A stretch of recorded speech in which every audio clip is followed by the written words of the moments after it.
Le détroit d'Ormuz est devenu le creuset d'une confrontation multidimensionnelle entre les États-Unis et l'Iran. Un bras de mer étroit où la sécurité énergétique mondiale, la doctrine militaire et la projection de puissances régionales convergent dans un bras de fer à très hauts enjeux, susceptible de remodeler l'ensemble de l'ordre moyen-oriental. L'impératif stratégique de Washington reste sans ambiguïté. Ormuz doit demeurer ouvert. Le trafic maritime doit reprendre son cours normal et le champ de mines que les gardiens de la révolution iranien ont méthodiquement déployé à travers ce point d'étranglement critique doit être neutralisé avec une urgence et une efficacité maximale. Ce passage étroit reliant le golfe Persique au golfe d'Oman, par lequel transitent en temps normal environ 20 millions de barils de pétrole brut chaque jour, a été transformé en zone de danger au fil des derniers mois. Alors que le corps des gardiens de la révolution islamique exécutait une campagne de minage agressive au moyen d'embarcations d'attaque rapide de type Gadir, chaque navire étant capable de déposer entre 2 et 4 mines à travers cette voie maritime stratégique. Les points d'entrée, les couloirs de sortie, les sections médianes, les passages resserrés, les approches côtières omanaises et les routes septentrionales longeant le littoral iranien ont tous été ensemencés de mines de type Mohammed III et Mohammed VII, créant un labyrinthe d'engins explosifs si étendu que même les planificateurs navals iraniens ont perdu la trace de certains engins dérivants. Cette situation, aussi dangereuse soit-elle pour la navigation commerciale, a simultanément fourni la justification de l'une des interventions militaires américaines les plus décisives de l'histoire régionale récente.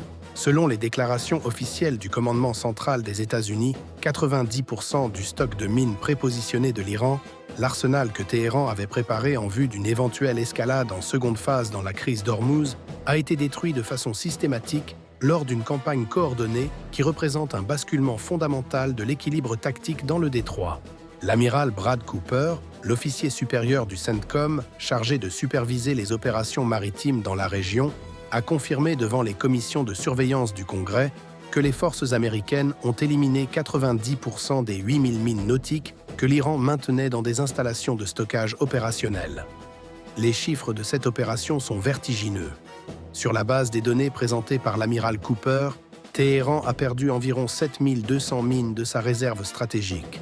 Un appauvrissement massif qui modifie fondamentalement la capacité de la République islamique à menacer la fermeture de la route pétrolière la plus vitale au monde.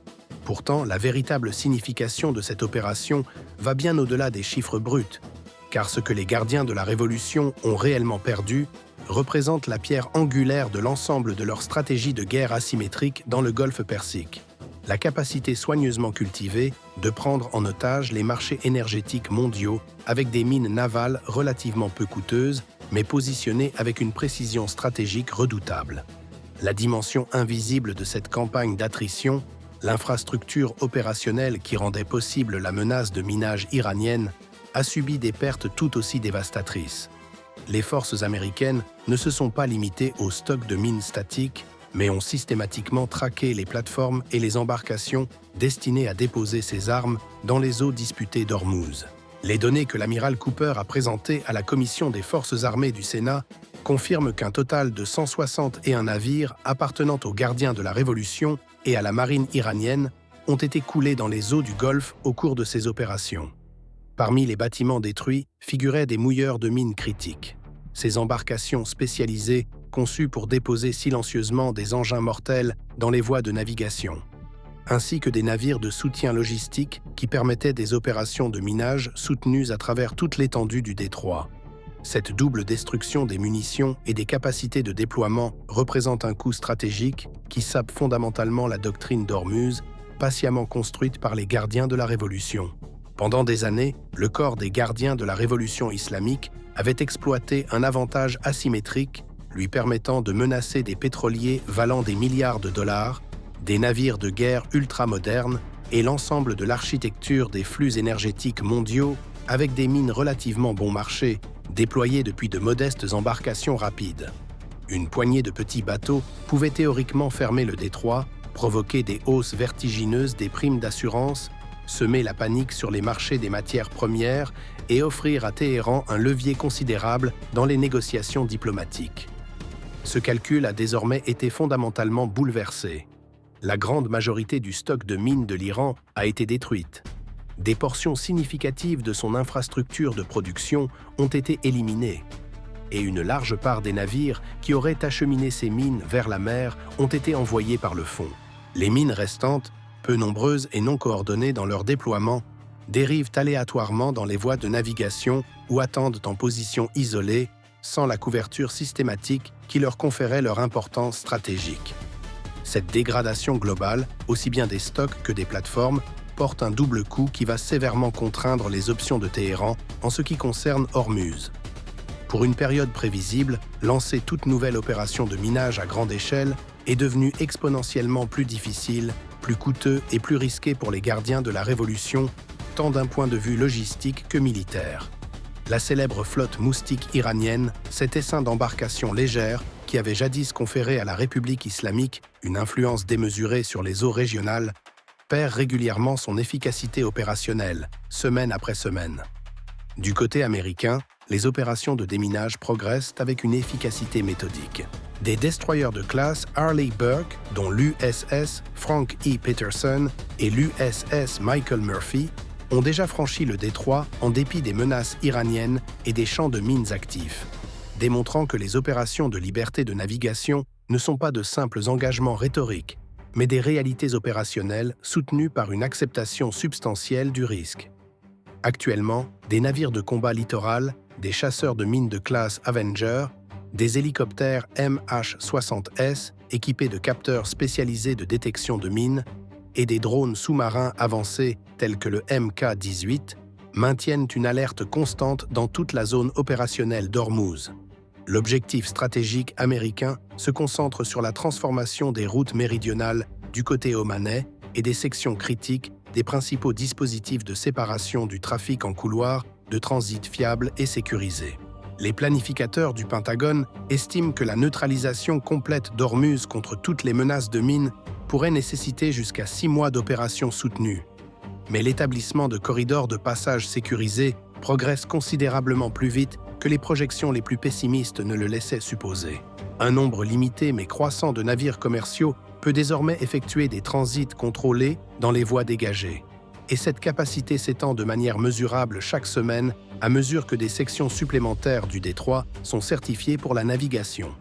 Au-delà de l'objectif immédiat de rétablir le trafic maritime, cette campagne de déminage offre à Washington l'opportunité d'établir une présence soutenue dans les points d'étranglement critiques à travers l'ensemble du détroit. À mesure que les opérations de déminage avancent secteur par secteur, la marine américaine peut positionner des forces en des emplacements stratégiques de manière permanente ou semi-permanente, créant ainsi l'infrastructure nécessaire pour réprimer les futures provocations iraniennes avec une rapidité et une efficacité bien supérieures à celles que permettaient les déploiements épisodiques antérieurs. Des zones géographiques que les gardiens de la Révolution déclaraient autrefois comme des lignes rouges, des espaces où les navires de guerre américains opéraient à risque substantiel, deviennent de plus en plus accessibles aux bâtiments de surface et aux systèmes sans pilote opérant sous des parapluies défensifs robustes. Du point de vue stratégique de Téhéran, ce basculement constitue rien de moins qu'une défaite globale de la doctrine de domination asymétrique que les gardiens de la Révolution ont construite au fil de décennies de développement ciblé. L'Iran ne dispose plus de stocks de mines aux niveaux antérieurs. Ses plateformes de déploiement ont été décimées. Et la dimension psychologique de la menace d'Ormuz, peut être aussi importante que la capacité physique elle-même, a été fondamentalement érodée. Pendant des années, le régime iranien a exploité la propagande intérieure, affirmant qu'Ormuz demeurait fermement sous le contrôle des gardiens de la Révolution. Un récit conçu pour renforcer la légitimité du régime et projeter une puissance régionale. Ce discours est devenu de plus en plus difficile à maintenir alors que le régime se trouve contraint d'emprunter les voies diplomatiques et d'offrir de modestes concessions, simplement pour faciliter la réouverture de voies de maritimes dont il prétendait jadis être le maître incontesté. En regardant vers les prochains mois, les objectifs de Washington apparaissent clairement définis. Neutraliser systématiquement toutes les mines restantes dans le détroit, élargir les corridors de passage sécurisés pour accueillir l'ensemble du trafic commercial et réprimer toute activité résiduelle de petites embarcations grâce à des règles d'engagement permissives autorisant des actions préemptives contre les menaces potentielles. Une fois ces objectifs pleinement atteints, le retour d'Ormuz à une pleine capacité opérationnelle pour les flux énergétiques mondiaux ne sera plus qu'une question d'exécution et non d'incertitude stratégique. L'Iran, ayant perdu la majorité de ses leviers dans Ormuz, se retrouve dans une posture de plus en plus passive et défensive, contraint de réagir aux initiatives américaines plutôt que de façonner l'environnement opérationnel selon ses propres préférences. Bien que le détroit demeure le point focal géographique de la crise, l'équilibre du contrôle s'est décisivement déplacé en faveur de Washington. Cette transformation porte des implications qui dépassent largement la situation tactique immédiate, remodelant potentiellement les infrastructures énergétiques du Moyen-Orient, la dynamique des marchés pétroliers mondiaux et l'architecture de sécurité régionale plus large qui a défini le Golfe depuis une génération. L'Iran, cependant, n'a pas accepté cette défaite stratégique sans tenter de déplacer la confrontation vers des domaines alternatifs où il conserve des capacités. Le régime continue de recourir à des stratégies asymétriques implacables, déployant différents instruments de sa boîte à outils stratégiques, essaims de drones et missiles balistiques. La République islamique a historiquement privilégié des approches entièrement asymétriques lors des confrontations militaires, et les gardiens de la Révolution n'ont manifesté aucune intention d'abandonner cette méthodologie au cours de la crise actuelle.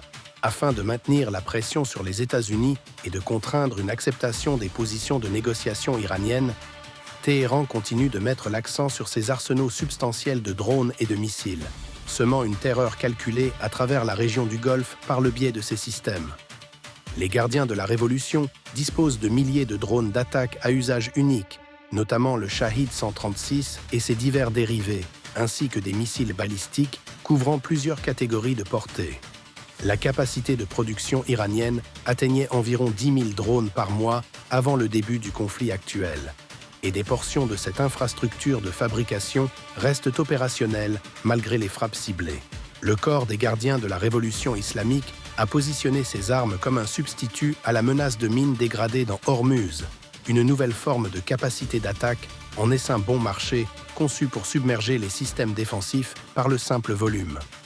Les essaims de drones, précisément en raison de leur faible coût unitaire, visent à épuiser les intercepteurs coûteux de défense aérienne américains tels que les missiles Patriot et les munitions anti-aériennes avancées, à harceler les navires de guerre opérant dans des eaux confinées et à maintenir une pression constante sur les infrastructures pétrolières du Golfe. Au cours des semaines qui ont précédé et suivi les premières chaleurs de l'année, l'Iran a exécuté des centaines d'attaques de drones et de missiles contre des installations militaires américaines, des installations pétrolières et des infrastructures civiles aux Émirats arabes unis, en Arabie saoudite, à Bahreïn et au Qatar.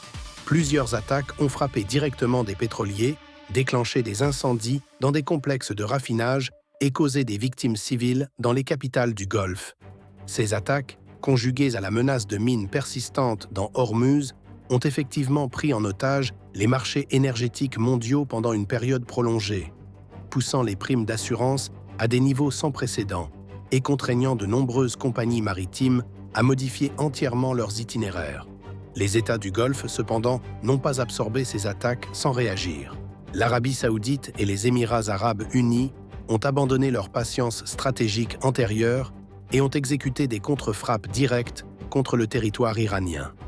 Les forces saoudiennes ont conduit des frappes aériennes sur des installations de production de missiles et des infrastructures logistiques à l'intérieur de l'Iran, tandis que des aéronefs émiratis ont frappé une raffinerie de pétrole d'importance stratégique sur l'île de Lavan. Bien que ces opérations n'aient pas été reconnues publiquement dans leur intégralité, elles ont fondamentalement modifié les calculs de puissance régionaux. Les monarchies du Golfe, qui avaient pendant des années poursuivi des politiques d'accommodation face aux menaces iraniennes, ont désormais démontré leur volonté et leur capacité à mener des représailles directes, neutralisant substantiellement la stratégie d'intimidation de Téhéran. L'administration Trump a opéré en étroite coordination avec les Émirats arabes unis et l'Arabie saoudite tout au long de cette crise. Le président Donald Trump a traité les préoccupations sécuritaires du Golfe comme des intérêts américains fondamentaux. Maintenant, le cadre de pression maximale contre l'Iran sur les dimensions diplomatiques, économiques et militaires. Washington a accru le partage de renseignements avec les partenaires émiratis et saoudiens, soutenu des opérations de patrouille conjointes et signalé sa disposition à approuver des mesures potentiellement plus sévères si l'escalade se poursuit.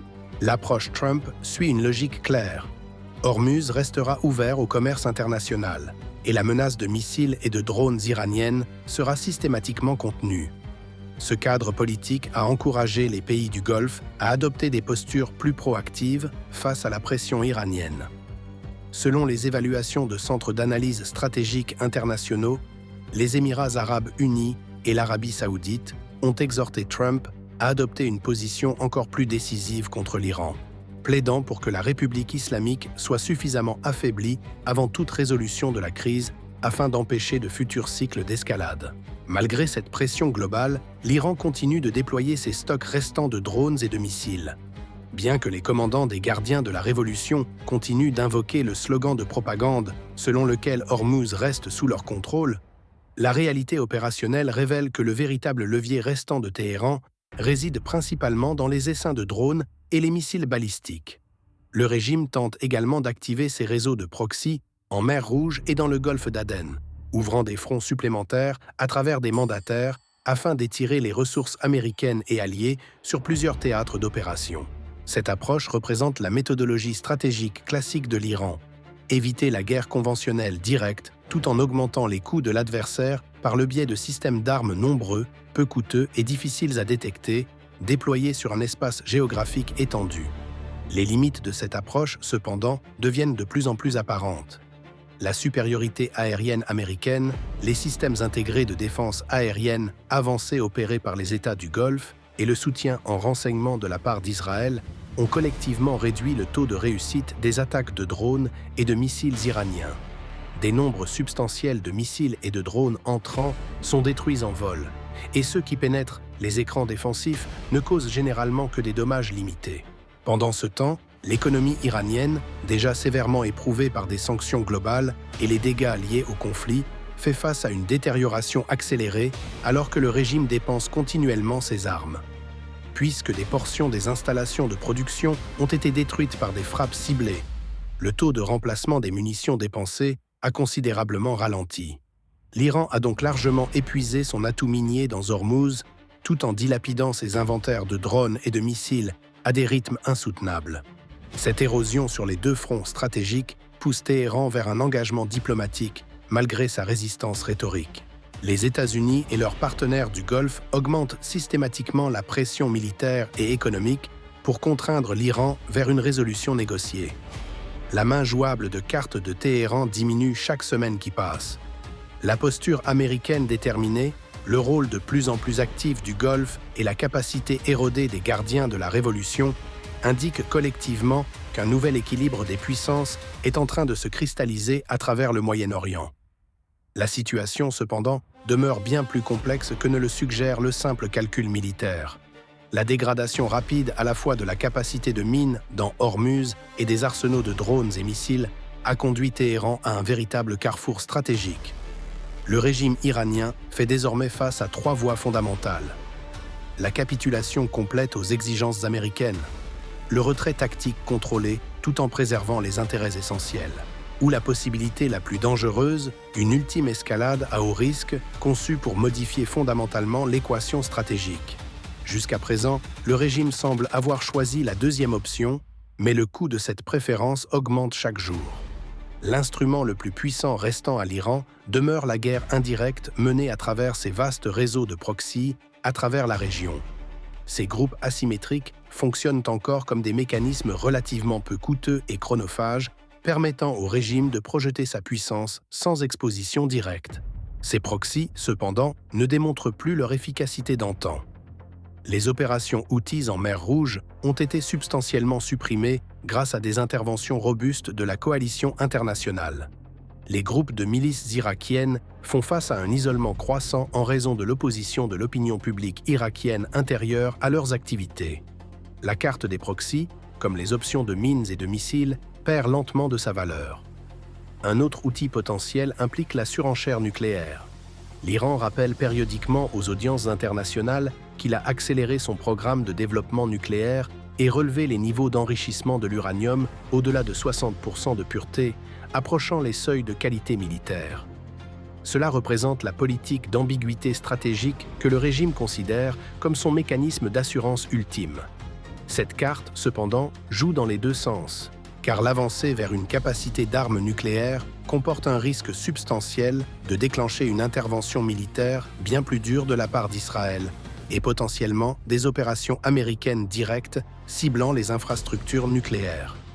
Le régime cherche un levier de négociation en laissant entendre sa proximité avec le seuil nucléaire, mais cette manœuvre approfondit simultanément l'isolement international et augmente la probabilité de frappe préventive. La dimension économique représente peut-être le point de pression le plus douloureux pour Téhéran. La crise prolongée, combinée à des revenus d'exportation pétrolière dramatiquement réduits, à une architecture de sanctions globales et à l'effondrement économique intérieur, a engendré une grave crise de légitimité pour le régime. Le rial iranien a atteint des niveaux historiquement bas face aux devises fortes. L'inflation officielle dépasse 40% et le pouvoir d'achat populaire continue de s'éroder. Des pénuries de denrées alimentaires de base et de carburant ont émergé dans plusieurs villes. Dans ces conditions, malgré les discours officiels de victoire, les troubles intérieurs croissent régulièrement. Le potentiel d'une vague de protestations similaire au soulèvement des dernières années est devenu le cauchemar primaire des décideurs iraniens. La question fondamentale reste de savoir si l'Iran se soumettra finalement à la pression américaine. Selon les évaluations des analystes militaires, les indicateurs actuels pointent vers un retrait contrôlé plutôt qu'une capitulation complète. Tout en reconnaissant ses pertes concernant les mines et les drones dans Hormuz, le régime recherche simultanément un soutien diplomatique et économique limité de la Chine et de la Russie. Pékin semble disposé à jouer un rôle de médiateur, motivé par ses exigences d'importation énergétique, tandis que Moscou agit avec plus de prudence compte tenu de sa préoccupation pour l'Ukraine. Ce double soutien offre à Téhéran une marge de manœuvre tactique, mais ne constitue pas un salut stratégique. Pendant ce temps, le cadre de l'administration Trump, règlement ou intervention intensifiée, continue de réduire les options iraniennes.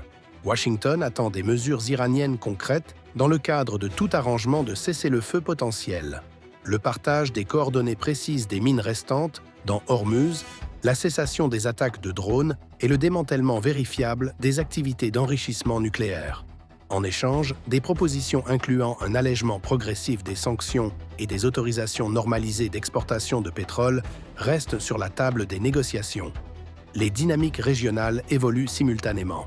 Bien que l'Arabie saoudite et les Émirats arabes unis aient signalé un intérêt potentiel pour des processus de normalisation, les deux agissent avec plus d'assurance tandis qu'ils observent la faiblesse iranienne, exploitant ce moment pour obtenir des arrangements à long terme plus favorables. Cette pression multicouche éprouve le régime iranien sur les dimensions intérieures et extérieures simultanément. La résolution ultime de la crise d'Hormuz dépend désormais bien plus que des seules capacités militaires. La manœuvre diplomatique, la viabilité économique, la stabilité politique intérieure et les alliances régionales mouvantes fonctionnent comme des variables interconnectées dans un système complexe. Bien que le régime iranien maintienne sa rhétorique sur l'axe de la résistance pour ses audiences intérieures et régionales, les décideurs reconnaissent que leurs cartes stratégiques s'amenuisent rapidement. Téhéran fait face à un choix binaire, poursuivre une retraite négociée contrôlée pour minimiser les pertes, ou tenter une ultime escalade à haut risque qui pourrait se retourner catastrophiquement contre lui. En ce moment, l'avantage semble reposer entre les mains de Washington et des capitales du Golfe. La réouverture complète d'Hormuz et le rétablissement des flux normaux de trafic maritime ne constituent pas simplement une question de temps, mais représentent potentiellement le signe annonciateur d'un équilibre moyen-oriental entièrement restructuré. La rapidité avec laquelle le régime iranien acceptera cette réalité émergente demeure la question la plus critique pour les semaines à venir.